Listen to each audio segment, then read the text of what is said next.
پیارے نبی صلی اللہ علیہ وسلم کی ذات، کیا ذات تھی وہ، کیا خوبصورت، کیا پاکیزہ ذات تھی وہ۔ صرف 23 سال میں انہوں نے پوری دنیا کو اپنا دیوانہ بنا دیا۔ 40 سال کی عمر میں، 40 سال کی ایج میں پیارے نبی صلی اللہ علیہ وسلم نے نبوت کا اعلان کیا تھا۔ نبوت تو بچپن سے تھی، لیکن اعلان 40 سال کی عمر میں کیا۔ اس 40 سال کے بعد صرف 23 سال حیات ظاہری میں تشریف فرما رہے، لیکن اسی 23 سال میں پوری دنیا کو اپنا دیوانہ بنا دیا۔ نہ کوئی سوشل میڈیا اکاؤنٹس، نہ ٹویٹر، نہ یوٹیوب، نہ واٹس ایپ، نہ انسٹاگرام، نہ فیس بک، لیکن آج بھی دنیا جس کو سب سے زیادہ فالو کرتی ہے وہ پیارے نبی صلی اللہ علیہ وسلم کی پیاری ذات ہے۔ ہم کیوں نہ ان پہ قربان ہوں، وہ اتنے خوبصورت ہیں، وہ اتنے اچھے ہیں۔ کسی مفکر نے بڑی خوبصورت بات کی تھی کہ اگر خوبصورتی دیکھ کر لوگ محبت کرتے ہیں تو پیارے نبی کے بعد، پیارے نبی کے تشریف لانے کے بعد کسی اور سے محبت کرنا یہ ناانصافی ہے۔ اتنے خوبصورت تھے پیارے نبی صلی اللہ علیہ وسلم۔ بہرحال پیارے نبی صلی اللہ علیہ وسلم کی زندگی کو اگر آپ پڑھو گے، آپ اگر ان کی زندگی کو ڈیپلی جاتے ہو، تحقیق کرتے ہو، تو آپ کو وہاں پہ صرف مٹھاس ہی ملے گی، وہاں پہ آپ کو صرف پیار ہی ملے گا، صرف محبت ہی ملے گی۔ ایسی محبت کہ آپ دیکھ کر دنگ رہ جاؤ گے، حیران رہ جاؤ گے۔ کاش آج ہم اپنے بچوں کو دنیاوی کہانی سنانے کی بجائے اپنے بچوں کو پیارے نبی صلی اللہ علیہ وسلم کی زندگی سناتے۔ آج کے دور میں بہت ہی افسوس کے ساتھ یہ کہنا پڑتا ہے کہ جتنے بھی ماں باپ ہوں، اکثر، سب کو میں نہیں کہہ رہا ہوں، سونے کے وقت کوئی کہانی، کوئی قصہ سنا دیتے ہیں، کسی سیریل کی باتیں ہم سنا دیتے ہیں۔ اس لیے آج ہمارے بچوں کے دلوں میں عشق رسول نہیں ہے، پیارے نبی صلی اللہ علیہ وسلم کی محبت نہیں ہے۔ یہ عشق رسول، یہ محبت تو بہت دور کی بات ہے۔ ہمارے بچوں کو پیارے نبی صلی اللہ علیہ وسلم کا صحیح سے نام تک نہیں پتہ ہے۔ ہمارے بچوں کو پیارے نبی صلی اللہ علیہ وسلم کے والد کا نام نہیں پتہ ہے، وہ نبی جنہوں نے اپنے سر کو پتھر پہ رکھ کر یہ دعا مانگی تھی اللہ سے کہ یا اللہ میری امت کو بخش دے۔ وہ نبی کئی دنوں تک بھوکے رہتے تھے اپنی امت کے لیے، لیکن امت کے بچے کو اپنے نبی کے والد کا نام پتہ نہیں۔ جو نبی پیدا ہوتے ہی پڑھتے تھے اللہم رب ہب لی امتی، یا اللہ میری امت کو معاف کر دے، میری امت کو بخش دے۔ اس امت کے نبی کی ماں کا نام بہت سے مسلمانوں کو نہیں معلوم۔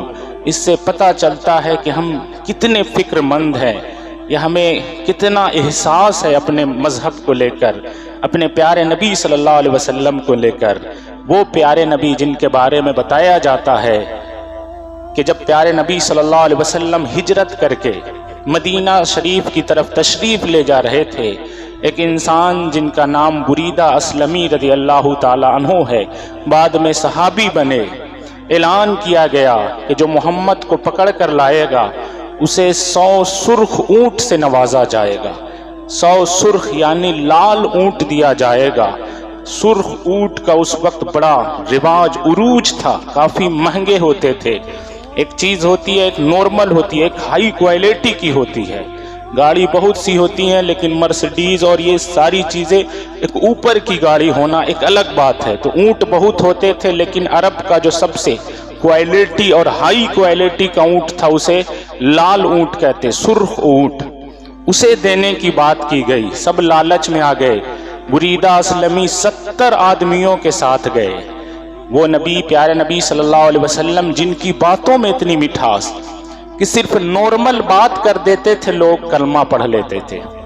آج ہمارا اخلاق، ہمارے کلچر، ہمارے کردار کو کیا ہو گیا؟ پیارے نبی صلی اللہ علیہ وسلم کے پاس جب وہ پہنچے، حضرت ابوبکر صدیق ساتھ میں تھے، ہم سب جانتے ہیں، حضرت ابو بکر صدیق تھوڑا تھوڑا گھبرائے، لیکن پیارے نبی صلی اللہ علیہ وسلم گھبرائے نہیں، بلکہ اس وقت بھی مسکرائے، چہرے پر ہلکی مسکراہٹ تھی۔ اور پیارے نبی صلی اللہ علیہ وسلم کے سامنے وہ 70 لوگوں کی فوج قریب آتی جا رہی تھی۔ پیارے نبی صلی اللہ علیہ وسلم کے سامنے جب وہ انسان پہنچتا ہے تو پیارے نبی صلی اللہ علیہ وسلم پوچھتے ہیں آپ کا نام کیا ہے؟ وہ کہتا ہے میرا نام بریدہ اسلمی ہے۔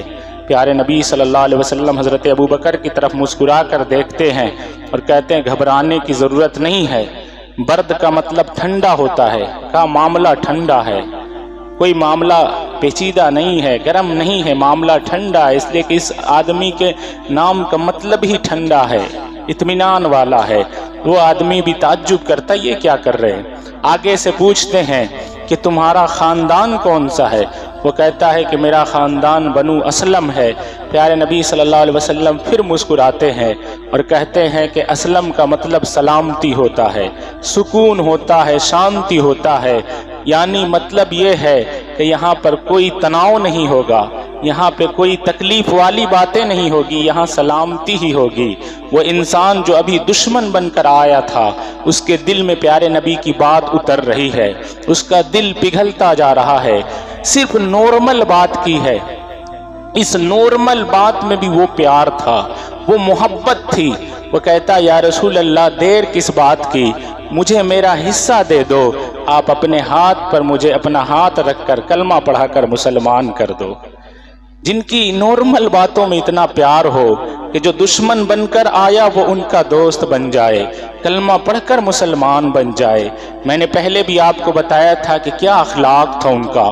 پیارے نبی صلی اللہ علیہ وسلم آرام فرما رہے ہیں، ایک انسان آتا ہے تلوار لے کر آتا ہے اور پیارے نبی صلی اللہ علیہ وسلم کے سامنے تلوار تان لیتا ہے اور پوچھتا ہے اے محمد بتاؤ اب تجھے کون بچائے گا میرے وار سے؟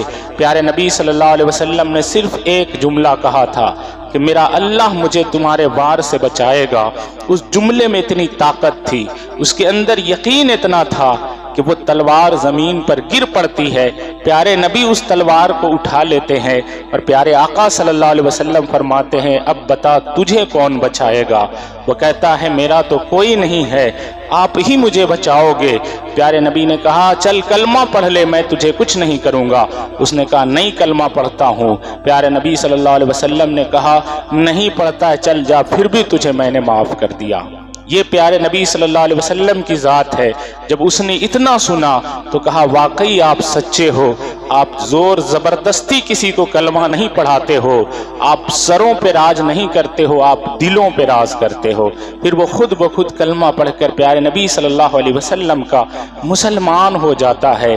پیارے نبی صلی اللہ علیہ وسلم کی ذات بہت ہی پیاری ذات ہے، بہت ہی ایسی ذات ہے جس کو آپ پڑھو گے تو آپ کی زندگی میں نکھار آئے گا، آپ کی زندگی میں تبدیلی آئے گی، آپ کی زندگی میں بدلاؤ آئے گا۔ بڑے بڑے لوگ پڑھ رہے ہیں یہ نماز، یہ روزہ کی باتیں میں آپ کو بہت بتاتا ہوں، لیکن سب کا کنیکشن پیارے نبی صلی اللہ علیہ وسلم کی ذات سے ہے۔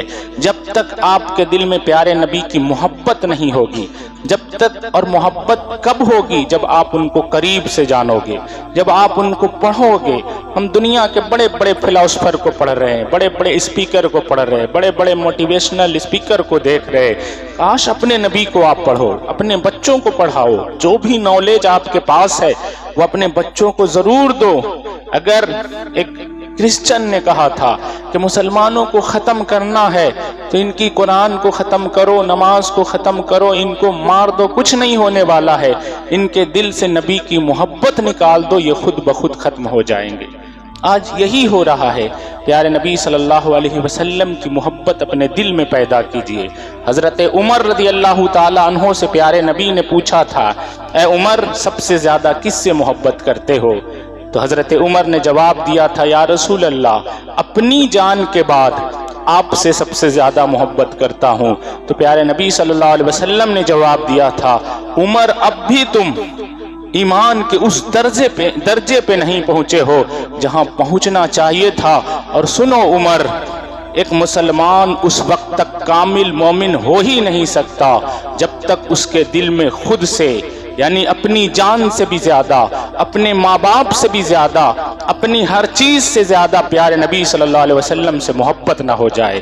تو حضرت عمر نے پھر پلٹ کر جواب دیا تھا، یا رسول اللہ اب تک یہ معاملہ تھا کہ اپنی جان کے بعد آپ سے زیادہ محبت کر رہا تھا، لیکن جب آپ سے میں نے یہ جملہ سنا ہے تو اب یہ معاملہ ہے کہ سب سے زیادہ، یہاں تک کہ اپنی جان سے بھی زیادہ اگر عمر کسی سے محبت کرتا ہے تو وہ آپ کی ذات ہے۔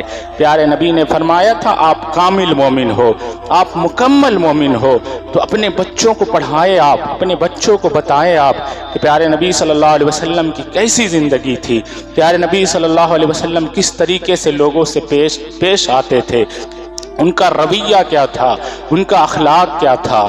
پیارے نبی صلی اللہ علیہ وسلم کے زمانے کی ایک بات میں آپ کو بتاتا ہوں۔ ایک ہندو لکھتا ہے، ایک غیر مسلم لکھتا ہے کہ پیارے نبی صلی اللہ علیہ وسلم کے بعد عرب کیسے چینج ہوا، پہلے عرب کیسا تھا اور پیارے نبی صلی اللہ علیہ وسلم کی پیدائش کے بعد عرب کا کیا حال ہوا۔ وہ کہتا